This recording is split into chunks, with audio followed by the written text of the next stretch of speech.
Good evening, everyone. I am Christine Von Pander, and I'm currently hosting two clubs here on Clubhouse. Cookies from the Universe, which is here to help people navigate the current revolution with ease and stay in flow. And this club, I have people for that, where we talk about business tools to run your business better. Today, my guest is Tom Bremner. Tom has been a salesman all his life. He was the kid who found your lost golf balls and sold them back to you. I love that one. Shoveled your driveway and mowed your lawn. But as an adult, it took him a long time, more than 20 years, to return to his entrepreneurial ways. He was a happy employee of huge corporations and small businesses alike up until a year and a half ago when he started Castle Builder Financial. And so I am excited, and Tom is excited for us being able to delve into this a bit more. So I'm going to say hello, Tom, and ask you to unmute your mic now. Well, thank you Thank for you. that lovely introduction. Yes, well, you're that kind of guy. You're the kind of guy that people know and have known all through their lives, and I really enjoy that about you because you're a regular person doing amazing work for people, and I know I have certainly appreciated using your services in the past. So why don't I let you take it from here, and I'll give you a break in about 15 minutes. Oh, okay. Well, I guess to continue with that nice introduction that you gave me, yeah, I've the family story goes that I was selling before I could talk. So at this point, I've basically worked in a lot of different fields, but many of my years have been connected with financial services. So slowly worked my way through banking roles in my early and mid 20s. Got involved in advertising as an air mile rep. And, it's funny, about 11 years ago, I started in credit card processing really just as a secondary kind of product. So I was an air mile rep at that point and was looking to essentially talk to my existing customers about other things in addition to their advertising, and felt that credit card processing would be a good complementary service to go along with that. And the funny thing is that within 6 months, I'd left my nice cushy air mile position, and I've been doing credit card processing ever since. And I've been fortunate to have worked for some really terrific companies here based in the Vancouver area. And about a year and a half ago, made the decision to go off on my own, and it's been very interesting. I'm feeling the same kind of excitement that I remember from those childhood endeavors you were talking about, Christine. Finding lost golf balls and selling them back, knowing what customers wanted which brand so that I could get a premium price on it. I mean, these types of principles for an 8 or 9 or 10-year-old or 11-year-old kid actually still apply today. Really interesting. So what I didn't expect was that childhood feeling of excitement would return when I set up my own shop. So really the idea behind starting Castle Builder Financial was just to provide a higher level of service for customers. Really the large banks kind of are the center of the credit card processing world all over, but particularly in Canada. I don't know if this audience has a lot of familiarity with the credit card processing world or financial institutions in general, but here in Canada, we tend to keep the group fairly small. It's a bit of an oligopoly, is the economic term for it. So there's actually only 6 major credit card processors who are operating in Canada. Now, I'm leaving out aggregators like Stripe and Square and PayPal. They fall into a separate category. So out of the 6 big operators, they're a little limited in the level of service they can provide just because of their scale and their size and certain lack of nimbleness that goes with that. We really felt that something as simple as just being more proactive would make a huge difference for businesses. Now, what I mean by proactive service is not just waiting for phone calls to come to us when something goes wrong, but to actually let customers know, businesses know when rule changes are coming, when rate changes are coming, when things that are going to affect them coming from the credit card processing world is going to be hitting them at some point in the next month, 2 months. Sometimes we get 3 months. Sometimes we even get a few years warning. One thing that immediately comes to mind is surcharging is something that's been a big, big battle. Businesses have wanted the ability to do that for as long as credit card fees have existed, or certainly as long as I've been in the business, and I'm guessing longer, Mm. the ability to kind of pass on some of those charges. So we had to keep an eye on certain legislation, certain legal precedents being set. When a class action settlement came through a few years ago that opened the door to that, there was a clock attached, and 18 months later, businesses are now in Canada allowed to surcharge under certain conditions. So when I talk to customers who are interested in doing that, businesses, it's important that they're aware of that. And unfortunately, the vast majority of them aren't aware of that as one example of many, many rights that businesses have that aren't really being communicated. And that's the kind of personal touch that we try to bring, that my associates and I try to bring to merchant accounts. That Now, sounds like a really above and beyond type of service then that you're giving, because a lot of the clients that I work with haven't had anyone ever explain any of those nuances to them at all. And I just want to take a second to say hi, Yolanda. Thank you for joining us. I appreciate it. So, what other types of things are available to merchants that they don't know about? oh God, the lists go, well, if I'm talking to a business owner, I expect them to have a fairly large number of insights into their industry. They're going to know. If I'm talking to a printer, I mean, they're going to know things about offset printing and different types of printing that a layperson like me would never know. So I guess, Christine, we don't really expect a business owner having to handle so many different things and wear so many different hats to become an expert in one field like credit card processing. Is just not possible for them to. So what we bring to the table is, yeah, that awareness. So I mean, one thing that immediately comes to mind is rates and how frustrating and how hard they are to understand, and that's partly by design. Processors will hide their profit margin as much as they possibly can so that merchants aren't in a good position to renegotiate. So that's one example. One area that's really jam packed with opportunities for merchants to save money, but really don't have the first clue how to go about it.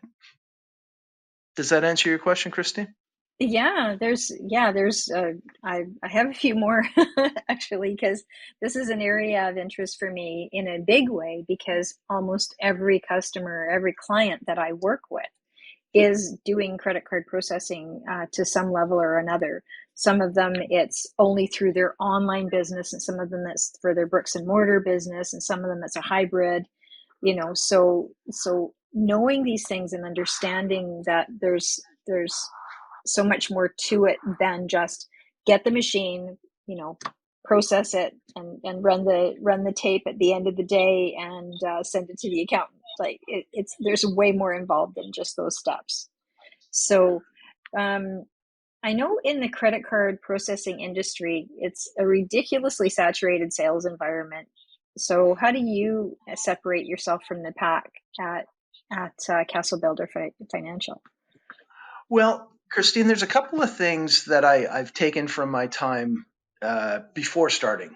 Before starting Castle Builder Financial, when I was working for the other two companies that really have worked very well throughout my 11 plus years in the industry. So, one of the things that I've carried forward is association partnerships. So very, very, very crucial is there has to be a level of trust established, because we're talking about cash flow, we're talking about the lifeblood of a business. their ability, if they're a credit grantor, to collect receivables in a quickly and timely fashion. All of these factors are extremely important to the health of a company. So we have found, and I've found personally, that partnership with professional associations and trade associations is a really good way to signal to a desirable group of businesses that, hey, this is a trustworthy person. This is a company that knows what it's doing, will provide the expertise that you need, will be there with active service. Because going back to the fact that there are only 6 major processors, Christine, none of them are really going after each other for market share. So the pricing tends to be pretty consistent across all 6 of them.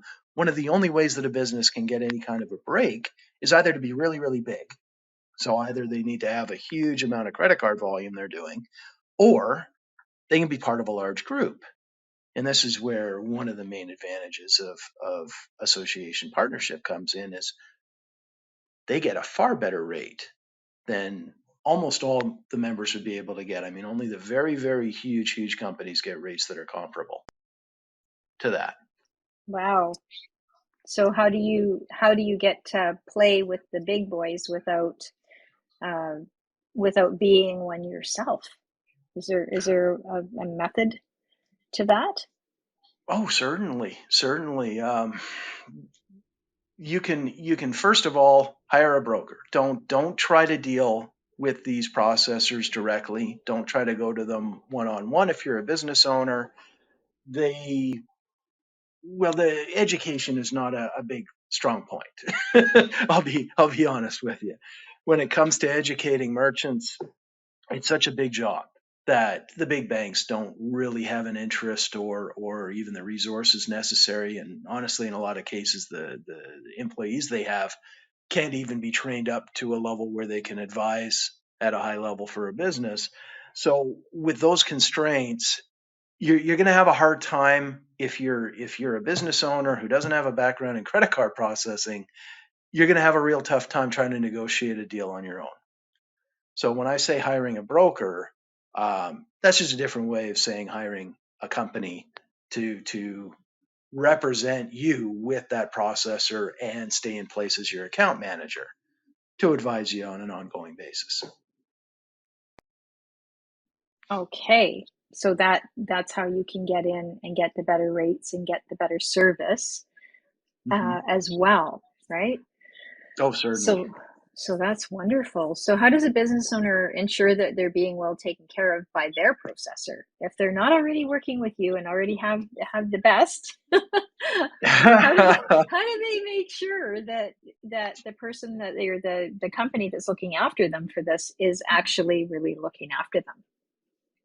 Well, we tend to focus on 3 things, and that's just because there's hugely complicated merchant environments are regular, but 3 things that every business needs, regardless of their characteristics, how they're accepting credit cards, how they're interacting with their customers. The 3 things that they should all be getting, everyone should get from their processor is, first, they should be getting rates that are simple enough to actually understand. So if you don't understand how you're being charged, there's a disconnect there. And unfortunately, that's really, really prevalent. So that's number one. Number two, if you're only ever calling your processor and you're never, ever, or very rarely getting any communication from them unsolicited, where they're advising you, hey, this is happening, this is coming, this little change is going to happen. If you don't have somebody basically giving you a heads up before things happen, that's another kind of red flag. The third thing is you should be getting some advice on how to minimize your costs. Now, I'm not talking about the processors reaching into their own pocket and taking money out of their profits. Obviously, we can't expect anyone to do that. But if, for instance, you mentioned some of your customers having e-commerce. Let me use that as an example of a business Yeah, type that would where, be great because there's, like I said, it's about 50-50, okay, whether they have one or both of those business models. so for anybody who's doing any selling online, it would have been about a year ago, maybe 8, 10 months ago, that EMV 3D Secure came to Canada. Now, I know that term means absolutely nothing to you. So, what EMV3D Secure is it's a technology that double checks credit cards as they're being processed through e-commerce websites. It sends a request for additional information. Now, this all happens in nanoseconds, by the way. So what I'm describing is really just on the back end. It doesn't add any friction to the checkout process or add any extra lag or any wait time or anything that's going to get carts abandoned. But what it does is in those nanoseconds is it checks 140 different data points and communicates with the credit card issuing bank, so the bank that issued that customer's card, and says, hey, do you want to approve this based on these 140 metrics? The bank then becomes responsible for any chargeback risk.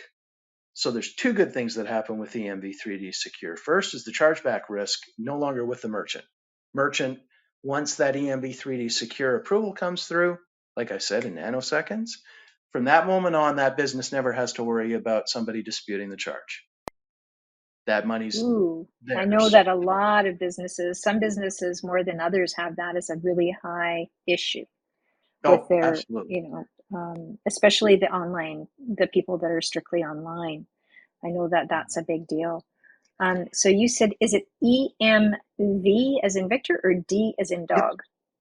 EMV is in Victor. So that's Okay, a an acronym that relates to chip and pin technology on the cards. But we're okay. talking e-commerce now, so I don't need to get into all that, all the Yeah, text. no, no, no. And when did that come into play? How long Well, ago here was in that? Canada, it's 8, maybe 10 months ago that Oh, it came into. wow. So it's really new. So it's very, very Okay. new here. And it's something that really we are setting up on every e-commerce account, and really everyone should be doing that because there's no downside to it. Not only do you get that chargeback prevention, but the merchant Hmm. also gets a reduction on their rates because the risk Aha. profile goes down now. So you are now getting, instead Ooh. of regular digital or e-commerce rates, which are the highest out there, of course, you're now going to see a break because there's more security. Hmm. So Okay. significant cost savings. I'm not talking about a few basis points. Right. We're Right. talking significant reductions on the rates being charged. That's So that's an amazing. example. That's Yeah. a good example of something that you really need proactive service. I mean, I wouldn't be surprised if there are people on this call and people who will be listening to the recording later saying, God, I wish I knew about that. I would have gotten it 8 months ago when it became available. Yeah. But not the case now. Yeah. I'm going to give you the opportunity to mute yourself for just a minute and have a drink of water. And I'm going to do a room reset. Thank So, you. yes, thank you. So, for those of you just joining us, welcome to I Have People for That Club. This is where we help your business get the tools you need to accelerate your company's growth by presenting tools you can start using now. Please click on Tom's handsome image to check out his bio and follow him on this app as well. And if what he's saying resonates with you, please click on the pinned link at the top of the screen to book a time with Ron, and find out more about how he can help you directly.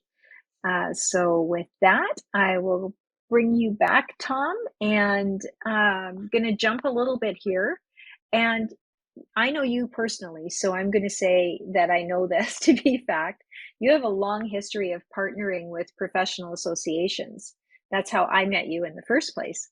What do the associations and their members get out of working with you? Oh, well, I guess I'll have to make that a two-part answer, Christine, because the associations and their benefits are in alignment with their members, but it's a little bit of a different story. So start with the associations. What do they get out of a partnership with a group credit card processing plan? First, they help their members. Obviously, that's top of the list for almost every association you're going to see. They want their members to get good discounts, good deals, good care, for lack of a better word, good care from their partners. So there's certain industries where credit card processing is one of them, where being part of a large group makes a big difference on pricing. Now, insurance is another area. Just about any kind of insurance you name, you'll get a break on it if you're part of a group rate plan. Most people aren't aware that credit card processing works the same way.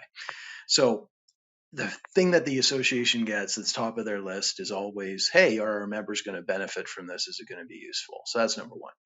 Number two, level of service is much higher. So they can honestly tell when they're trying to recruit a new member or multiple new members that, hey, you're going to get a much better deal on your credit card processing. You're going to get proactive account management. You're going to get experts. You're not going to have to phone those call centers when you have a question, talk to whoever picks up. No, you're Oh going to yeah. have someone who just I know I don't like that one. well, yeah, I think that's pretty universal. Christine. Third thing, now this is least important to most of them, but it does matter to keep everybody in alignment, messaging on point, and everybody kind of pointing in the same direction is the association also makes money from this. So they share in the revenue stream that's created by having their members join the program.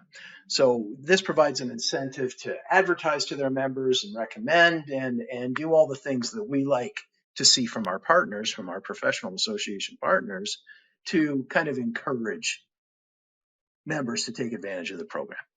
So the way that the program is set up is that it's a win-win-win. So it's a win for the association, it's a win for the members of the association, and it's a win for you as the vendor to the association.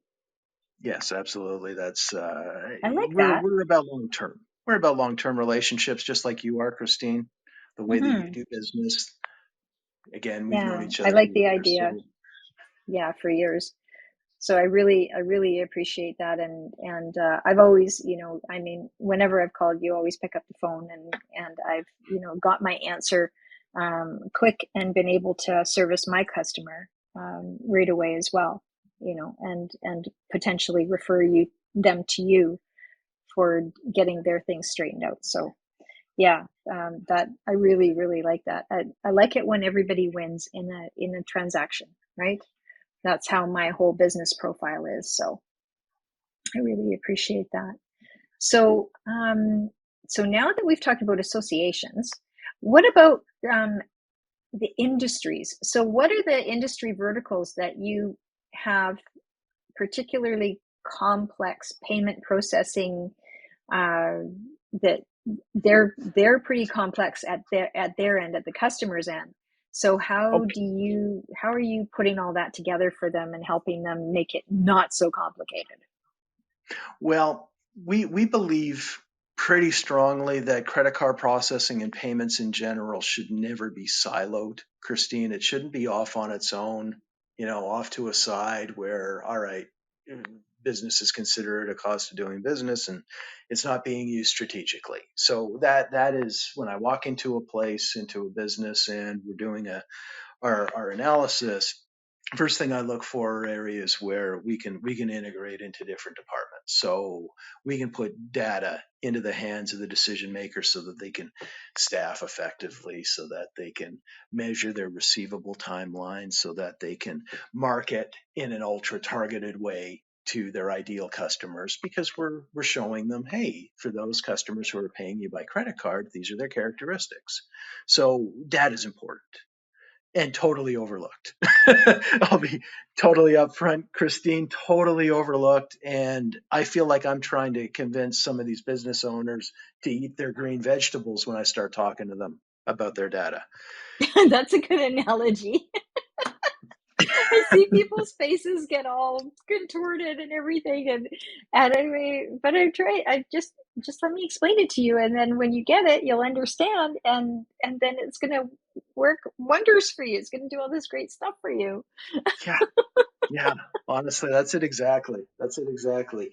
I swear you're going to love this steamed broccoli. I know it doesn't look impressive, but let me show you all the good things that come with it. So we want obviously centric to everything is if it's a credit granting company, we want to help them to collect their receivables as fast as possible. So we want to give them some little behavioral hacks, little simple tricks that'll help the money come in a little faster.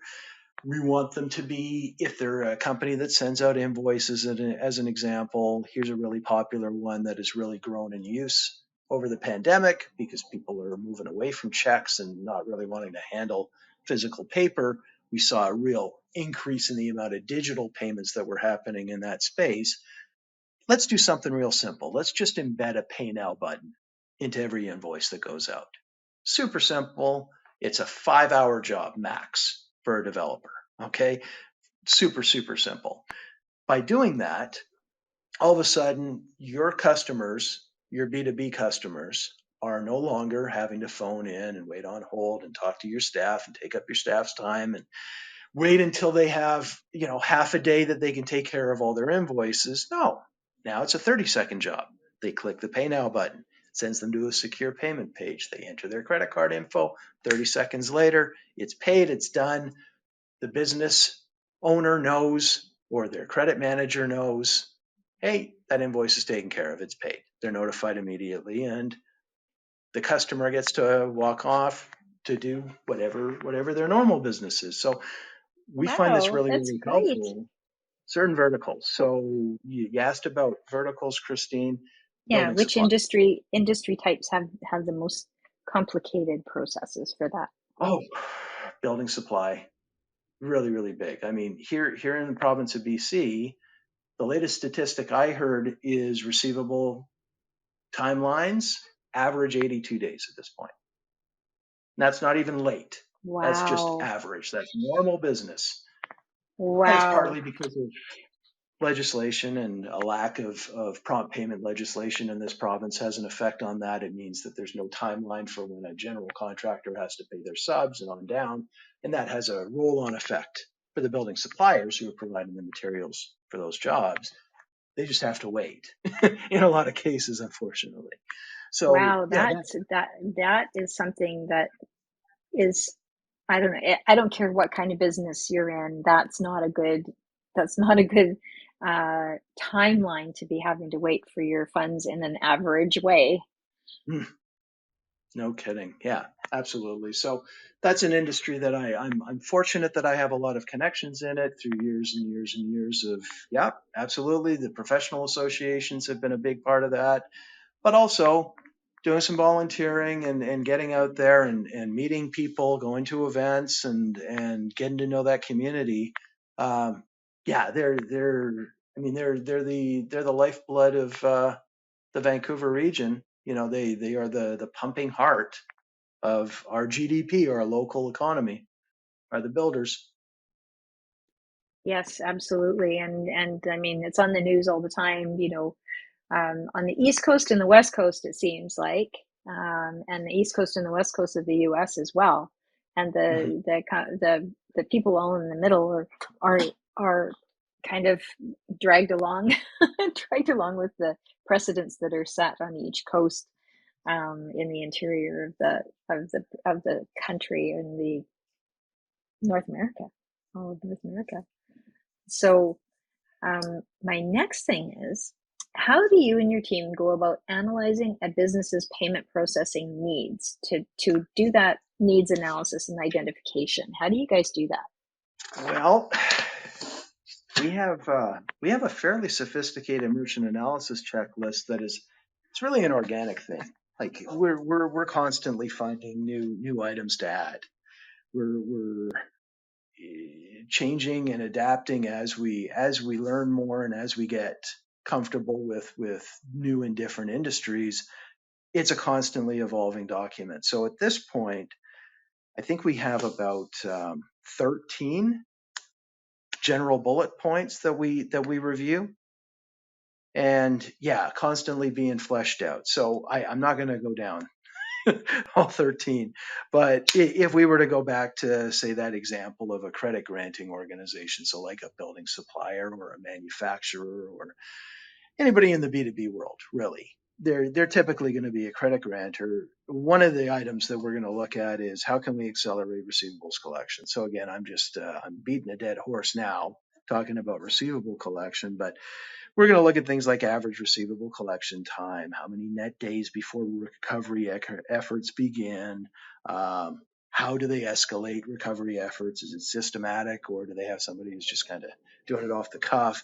That's one item as an example that we'll look at. Okay, here's another one for you. What about how do you know as a business owner when it makes sense to start taking credit card payments in your business? When, Oh, because a lot of people started new businesses during COVID, so they're fresh out of the gate, and at first, maybe they're a little reticent to take credit cards because they've heard that it's quite an expensive process, and it could potentially eat into your profits or things like that. So I know a few business owners that have started, and they're a little leery about going down the credit card path for right now. They're fine to do the tap, the credit, mm-hmm. not the credit card, but the Interact. The debit. But they're hesitant to do the credit card part. What would you say is the best path, or what would be a good trigger for them to watch for? As soon as I get to here, then I know I Okay. need to start doing credit cards. All right. Well, there's a handful of little trigger warnings that they would want to look out for. So the first thing is, are you having to chase anyone? Now, it's never going to be the majority. The majority of your customers are going to pay you on time, and you're not going to have any issues. So if you're a company that you do the work and then get paid, that's a case where, all right, now you're dealing with receivables. Now you've got people owing you money, as opposed to a company that's collecting upfront. So a retail store, as an example, doesn't have this worry. But for any kind of service provider, or I don't know, a plumber or an electrician, or a builder, or a chiropractor or a dentist or anything along those lines, they have, in a lot of cases, they're required to do the work before they can charge. So it kind of splits into two sides to answer this question. It's a different set of criteria if you're not collecting receivables after doing the work. So I'm going to start with that side of it and say that if you're spending any amount of time at all on recovery, if you're spending any time dipping into an operating line of credit and paying interest, if you're spending any kind of money at all on interest, actually, in general. Now, the CFOs and directors of finance of the world call this the weighted average cost of capital. Now, this is part of our analysis. It's one of the 13 items I mentioned earlier. We look at what's your weighted average cost of capital for anyone who's a credit grantor who gets paid after they do the work. If it's over 3%, you need to be taking credit card. No ifs, ands, or buts. Okay, good. So now, what is it that you can tell me? Who is a customer that you have helped in the last month that was a little bit different? You don't have to name names or anything due to confidentiality and so on. Sure. But what was something that was really, really tricky to get it all put together for them? Oh, that's a good question. I like that. All right. Well, there's a fuel wholesaler that comes to mind. Really, really complex payment environment, because the owner of this business is very tech savvy, very tech forward, using technology in a way that's going to really speed up payments and get their cash flow moving nicely. We identified a couple of areas where, all right, now we're going to have to involve some developers. What I mean by that are people who are computer coders. Have those people come in and use, well, I don't know how technically proficient your audience is, but I know that you're familiar, Christine, with what I mean when I say an API, or a programming interface. Application programming interface is what that stands for. Really, it's just a way of having a couple of systems, different computer systems, talk to each other. This is the interface that allows them to chat. It can send simple commands. And what we're doing for this fuel wholesaler is we're helping them to automate a lot of the processes that their staff are currently having to do manually. So for this case, the complicating factor, the fun factor, I call it, is how are we going to free up 100 or 200 or 300 staff hours a month by automating things that they're now having to do, punching info into multiple systems, doing things in an inefficient way, and getting it as automated as possible. So that's exciting stuff. That's fun for me. I It know does I'm a sound little like weird. fun because you're creative problem solving, right? Yes. Yeah, that's exactly where I get to geek out a little bit. Christine is on accounts like that one. Yeah, I just have a back channel message here from Yolanda, who's listening live with us. Um, API, application programming interface, and she's got the little robot man head on as an icon on it, so it's perfect. Perfect. Thank you, Yolanda. Really appreciate you. Oh, so sorry, Tom. What else? What else have you got? What else is going to be something that people may not immediately associate with what's in it for them when they start working with a credit card processing company or broker? Okay. Well, if it's a company that's just starting to accept credit cards, we had an 80-year-old company that had never taken a credit card before, mid-sized transportation company, so doing a few $100,000 a month in credit card sales after they came over. But a few months down the road, they're looking at their payment, their statement, and they're seeing, well, 20, 30, $40,000 a month in processing fees, depending on how much volume they did that month. They asked us, how can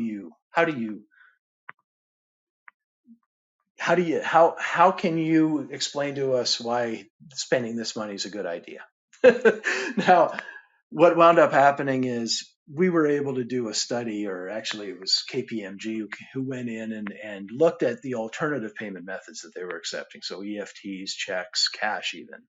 And everybody thinks that these payment methods are low cost or even free. People think of cash as being free. What this KPMG study showed is that no, there's no such thing as free payments. There's money that this transportation company was paying in hourly wages to people who were having to collect, who were spending time collecting payments that would have been paid upfront had it been a credit card payment. So that was one example. Second thing they looked at was opportunity costs, Christine. So opportunity costs for a transport company might be, all right, we have an opportunity to buy some vehicles before prices jump up in the new year or for the next model year. But we don't have the That's a available really good cash. example. I like that one. Yeah, so an example here would be we want to buy them now, but we've got all these receivables that are on the books. It shows as revenue, but we haven't actually been able to collect that money yet. So instead of buying 5 vehicles or 10 vehicles, we can only buy 2 right now. So they get stuck having to buy those vehicles in the next model year with whatever the new price is. We're seeing a lot of inflation right now. So right now, opportunity costs are just ballooning for anybody who's in a receivable collection type of situation. So that's why I like to work in the B2B sector, Christine, because we can have such a huge impact on a business like that. Absolutely. And that is really significant. Being able to get in on a deal before the pricing goes up. And what I'm finding now is vendors are getting so much better about giving a heads up to their customers that they haven't done it as much in the past, but ever since COVID and all of the different supply chain issues and all of, I mean, we hear about it every day still on the news about the different supply chain issues that are going on between logistics and payments and everything. So being able to hear about it and have the receivables, not having to wait for them, to be able to jump on a deal when you can. or Hmm. load up on a certain inventory item that sells a lot before the pricing goes up. That's happening quite a bit right now in my supply chain world, for Hmm. for different companies, and they're trying to figure out how can I get in on this? I know it's a good deal. I know I need it. I know I'm going to be able to sell it, but how am I going to make the numbers work so that I can get that and get it in my inventory in time? So Oh God. it's definitely a big topic that people are talking about right now. Well, it makes me want to ask you a question, Christine, if I may, just to Hmm. turn the tables a little on you. I mean, you're in this world going back a good a 26 good years this month. good long time period. So yeah, the challenges of supply chain. I mean, everybody's aware of them. Lay people are aware of them in a way that they've never been aware of them before. But from a professional standpoint, your standpoint, Hmm. what are we seeing in terms of lean? I'm hearing a lot of talk about lean becoming maybe a little less lean, like still lean, but build a little more inventory, a little bit more warehousing, a little bit more for the next shot, for the next time Mm. we're running a little short on delivery. Yeah, yeah. And so different companies are taking different approaches to that. So Mhm. it depends on their reserve, their war chest, as it were, that they have, uh, being able to draw from.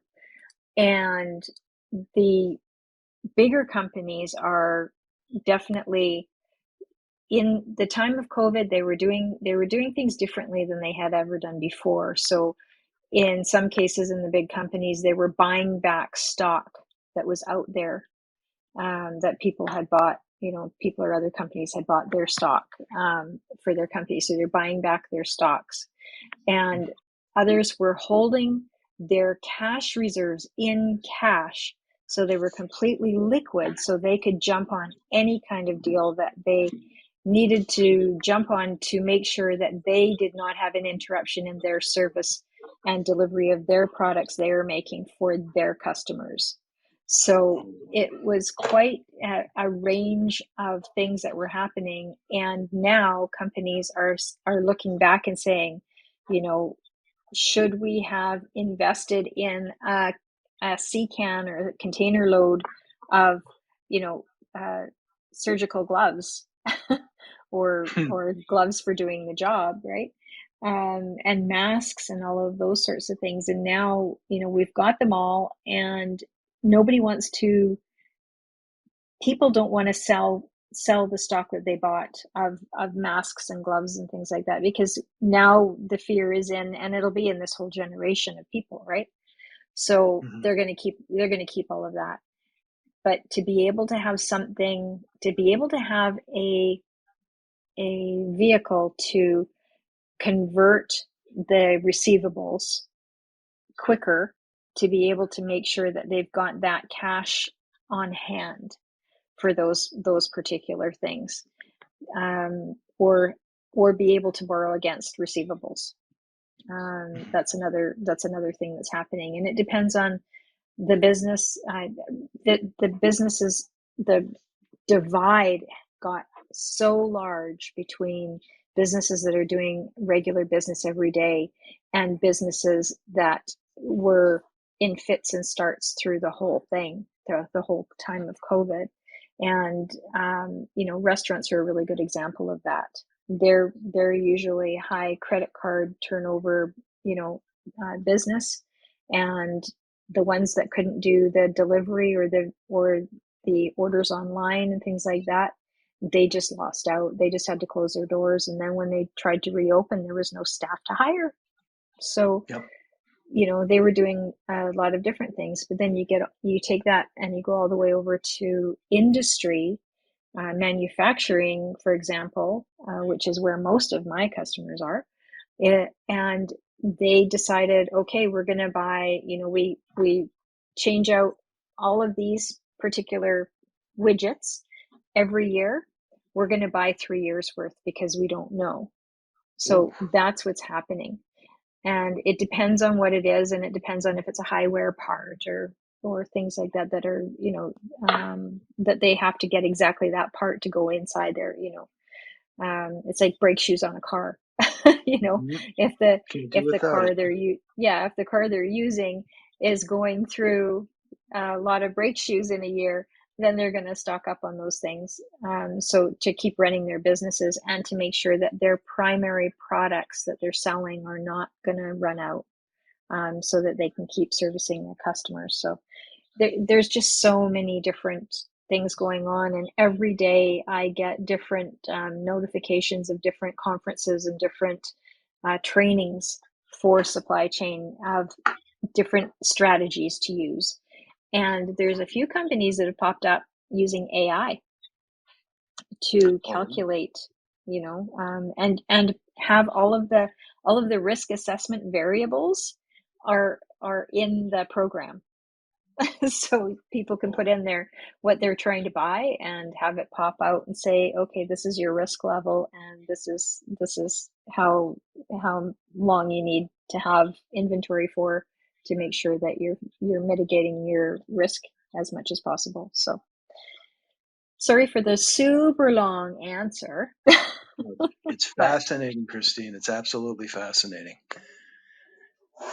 I find it interesting that people that earn a living and work in prognostication around these types of things. So the economists that come in and say this is how long you need to have, widget X, a supply to last, and the likelihood of you running out will be this percent, this probability. To me, you're it's a tremendously challenging thing to try and quantify. being in So supply chain no, is not all for of the that's faint of heart. yeah, no kidding, no Yeah, kidding. Especially I right got, now, people are yeah. realizing. Yeah, and Yolanda is just saying, "What's in it for me? The heart of decision making." Yes, absolutely, Yolanda, 100%. Companies want to know what's in it for them to go down a path or start working with a supplier or a vendor.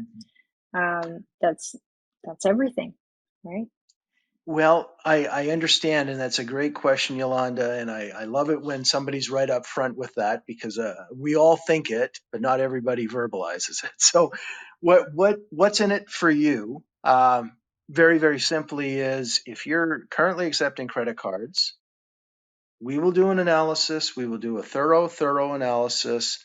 Hell, I'll do it. I'll do it. I won't hand you off to a member of the team.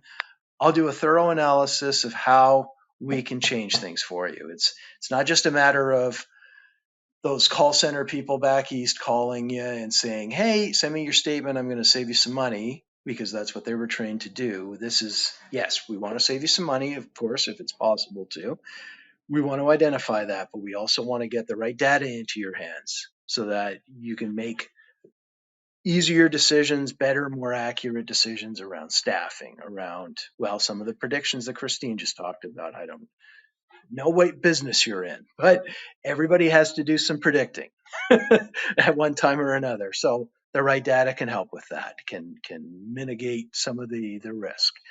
We want, if you're into marketing, if you want to put your word out, your name out there, get your brand out into the world, we want to help you identify those customers that are worth the spend, are worth spending a little money in order to target, in order to message to.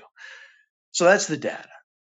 Obviously, credit card processing fees, they can be improved.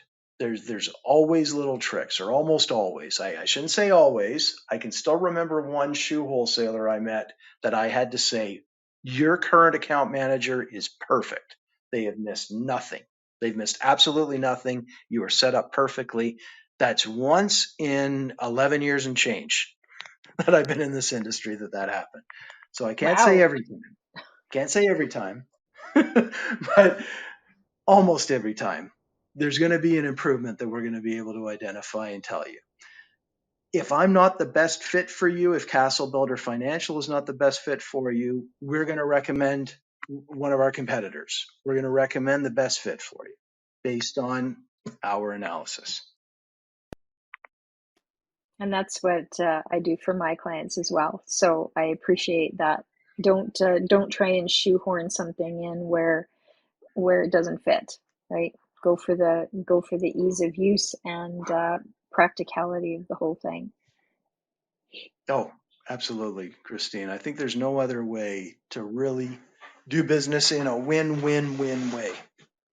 Yeah. We don't want, I don't want a customer that is not going to say wonderful things about me and is not going to be with me for decades.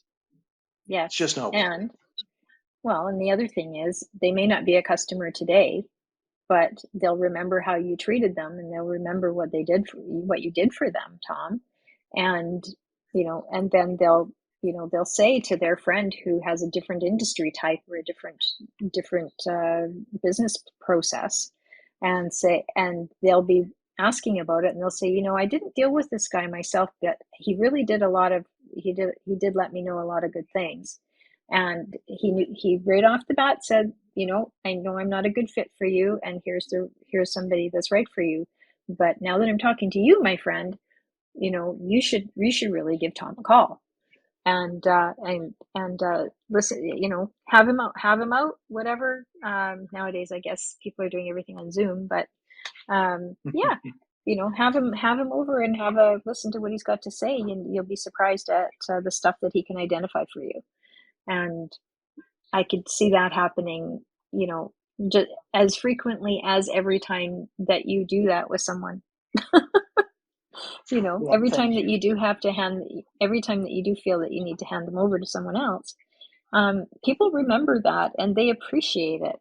And they appreciate not being taken for a ride or going down a long path and only to find out they have to redo everything all over again from scratch.